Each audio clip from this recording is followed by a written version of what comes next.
What is up? What is up, guys? It's Chris and I'm back doing the damn thing. So today I want to do a video on my aquarium entertainment center build. I just made a post on my Facebook. By the way, you can add me on Facebook. I'll throw a link below. I just made this really cool post about the aquarium entertainment center build. It was at night and things were looking just awesomeness, and I was like, damn, I'm gonna post this on Facebook. But I'm not gonna overdo it, guys. I know it's awesome, but you can't sit there and post the same stuff. But today I want to answer the top 5 common questions on people, what they ask having to do with this aquarium entertainment center build, because I made that post and it kind of went viral. There was like almost 500 shares, hundreds and hundreds of comments. People were like, oh, your electric bill, blah, blah, blah, blah. So let's deep dive into the top 5 questions with this build. Before we start though, I want you guys to meet the new house security. He's guarding all the fish tanks. This is Whiskey. He is my new kitty. He's about 11 months old. I'm hoping he just gets huge and ginormous. Hey, hey, love him. That the TV is getting destroyed because of evaporation from the aquariums. I understand what you're saying, because the TV is surrounded by aquariums that, you know, the water is evaporating because you have filters, etc. But that's not the case in this scenario. As you can see, all of these aquariums have very tight lids and they're custom made from polycarbonate. I have a video on that as well. I'll link in the description box. Nothing is escaping. Well, except there's little tiny holes in the back for these pothos to pop through, but that's about it. So my TV isn't seeing any evaporation, condensation, moisture, or any of that. So, and I even have a sound bar under there, by the way. It sounds amazing. OMG, think of cleaning those. How much maintenance I have with all these tanks. And I tell you what, people that know me and know my tanks, it blows their mind that I do very little maintenance. These are dirt tanks. A lot of people have been bugging me to do a soil dirted tank build, my like DIY easy peasy setup, and it's coming soon. But guys, I do water changes on these tanks once probably every 6 months. And everyone says, well, what is the secret sauce? This isn't rocket science. I'm not claiming to know rocket. The third most common thing that people comment with this entertainment center build is your electric bill must be crazy. And that is actually right. My electric bill is pretty crazy, no lie. I've started the construction on the back of this entertainment center. There's gonna be 2 55 gallons right here. I was a little worried about the height here coming above the entertainment center, but I mean, I can hide anything with pothos, right? Because these pothos are just getting to be taken off. So, and look at this. You can literally do like anything you want with pothos. And a lot of people ask me, you know, how did you build this stuff? And if you notice, this is just basic 2x4 like construction. This isn't like fancy lumber work with timber logging. It's literally 1x4s, 2x4s. Back to topic, my power bill is between $300 to $500 a month. Is what about the weight, Chris? You know, there's so many tanks here. It's almost the weight of a vehicle. I've added it up and it's right in the middle of my household. Not to mention we have tanks here, tanks there, tanks everywhere kind of. It's this weird thing that I'm doing. So, and the back is even gonna have more tanks. There's gonna be 2 55s here, 2 20 talls, 2 20 talls. So it's a total of 10 tanks, which is pretty crazy. Oh wait, 2, 4, 6, 8, 10, 12. Yeah, I did that math right, sorry. So, and to fix that issue, what you have to do is build up the downstairs. You need to go add stress beams to take some of the weight. I'll go show you what I've done downstairs. So here's the basement. As some of you guys know, I have a 450 gallon heated pond with a lot of rescues. But guys, here's where I supported the floor. A lot of the weight is actually over here, and that's what I did was I built this big beamed wall. It's 2x6s that can hold a lot of weight. I also built this beam in, and I'm in the process of building a wall right here, because what's gonna happen is I'm gonna walk through a door right here to the side of the pond, and I'm gonna open it right here, and this is all gonna be a heated, temperature acclimated room.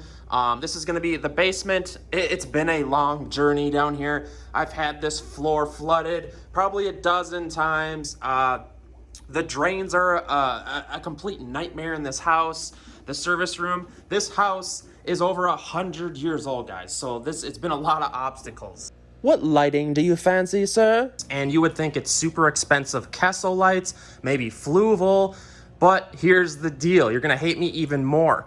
These lights are pretty much the cheapest Amazon lights I could find. You know, I have the Beamswork, I have the JC&P. Well, JC&P isn't super cheap. That's probably the best light on this stand. I have Haiger, I have Nikru. I'm honestly testing all of these different lights to see which one I like the most because I'm gonna be buying a lot more of them. And I gotta say, if you want my honest opinion right now, the best bang for your buck is going to be in the Haiger light or the Beamswork light. I really like the Beamswork light. I know you guys get sick of me preaching it.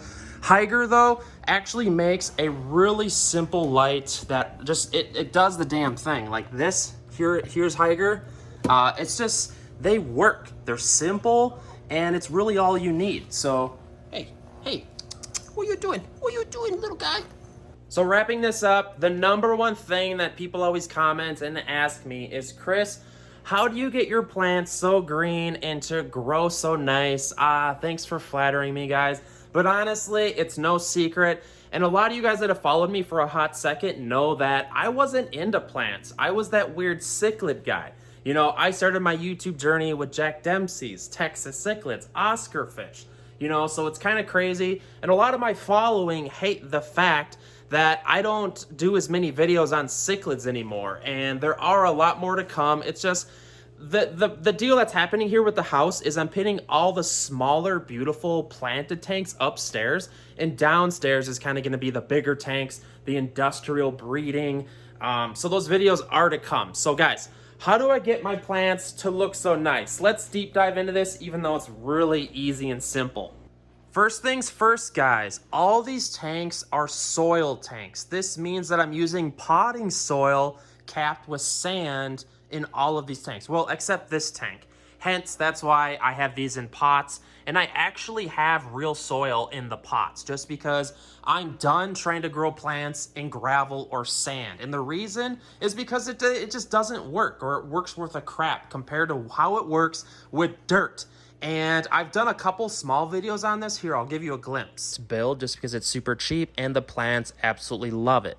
So yeah, this is basically my process for doing dirt tanks. What I do is use organic soil, and I do 2 inches of the soil at the bottom of the tank. I then moisten it with a small layer of water, and then I squeeze it together to make sure all the moisture is out of all the particulate and soil, or whatever you want to call it. What I don't want is air trapped within the dirt, because if this stuff creates air pockets, it can blow up in your tank. I will then do 1 inch or layer of blasting sand over the soil. This is commonly referenced as capping it. And what this is doing is it's holding down the dirt from just kind of like, you know, because if you put dirt just straight up in a fish tank, it's going to float everywhere. It's going to be mud, but the sand holds this down. And so who would have thunk? The secret sauce to all my planted tanks is using soil in my tanks. And a lot of people have 100 questions. They're like, what brand do I buy? Can I use soil from my yard? I get all kinds of questions. And here is my answer. Go to your home improvement, big chain pet store, and just get an organic bag of potting soil and start testing. You know, everything in this hobby is testing. Start with a small 10-gallon tank. Do 2 inches or 3 inches if you're feeling ballsy of soil, and then 1 to 2 inches of sand, and just start testing things. You know, another one of my tricks is to use lifters on the lights, because a lot of times the lights being directly on the tank itself, there's too much light, and raising them really helps. This is a DIY. This is one of those like little clear plastic totes that I just literally dremeled a hole on top of, and it just really, it raises the light, and it's that simple. And that cuts out tons of algae. Another issue you're gonna have, because the biggest setback with dirted tanks, and I'm waiting to hear it in the comments, is ammonia. Dirt releases ammonia. I literally set up this tank yesterday. This is the 55 here, and what I do, when I set up my dirted tanks, I give it time. I don't rush anything. You know, I got the dirt in here. I went with a real heavy, deep bed as well. So we got like 3 inches of dirt and like 2 inches of sand. I know that's crazy, right? But how we're going to fix the ammonia is by using duckweed. This is my savior because what happens is the dirt gives off ammonia and we need the duckweed to feed on it. This is the secret sauce, guys, honestly. Because, hey, quit playing, you little rat. Hey, but guys, what the hell was I even talking about now? Oh, the duckweed consuming ammonia. What you want to have this as a rounded ecosystem is you want the duckweed to consume all of those nutrients that are going to hurt your fish, the ammonia. And to keep the duckweed alive, you need to master that as well. A lot of times you need to get a pretty bright light and you need to get it somewhat high off the tank because duckweed doesn't like it just sitting there baking on the duckweed itself. I don't know, guys. I need to do a super in-depth guide on this. I'm just blabbing. A video is in the making, so I promise tons and tons of people are bugging me to do this like simple dirted tank setup. Let me know in the comment section what you think of the entertainment center build. It's kind of just something I dreamt up and I absolutely love it. It's awesome watching movies here, little Netflix and chill, you know what I'm saying? Shout out to all the people that have helped me with all this stuff. Especially my girlfriend. She is the new crazy plant lady. She's been a great help to all this.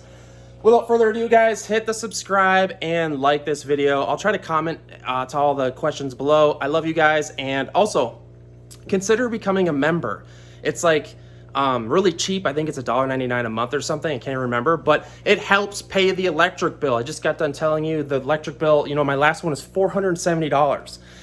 Ouch, right? So to continue building all this, we are going to kind of lean on YouTube, and that's why I have 3 YouTube channels, and a lot of them I'm just doing kind of like stupid DIY, informative, educational, basic beginner videos. So I apologize if that's boring, but I'm kind of just trying to make some more money to kind of like start up this fish store, because this is going to be like the coolest fish store I'm trying to dream up. Without further ado, guys, I'm out of here. I'm out of breath.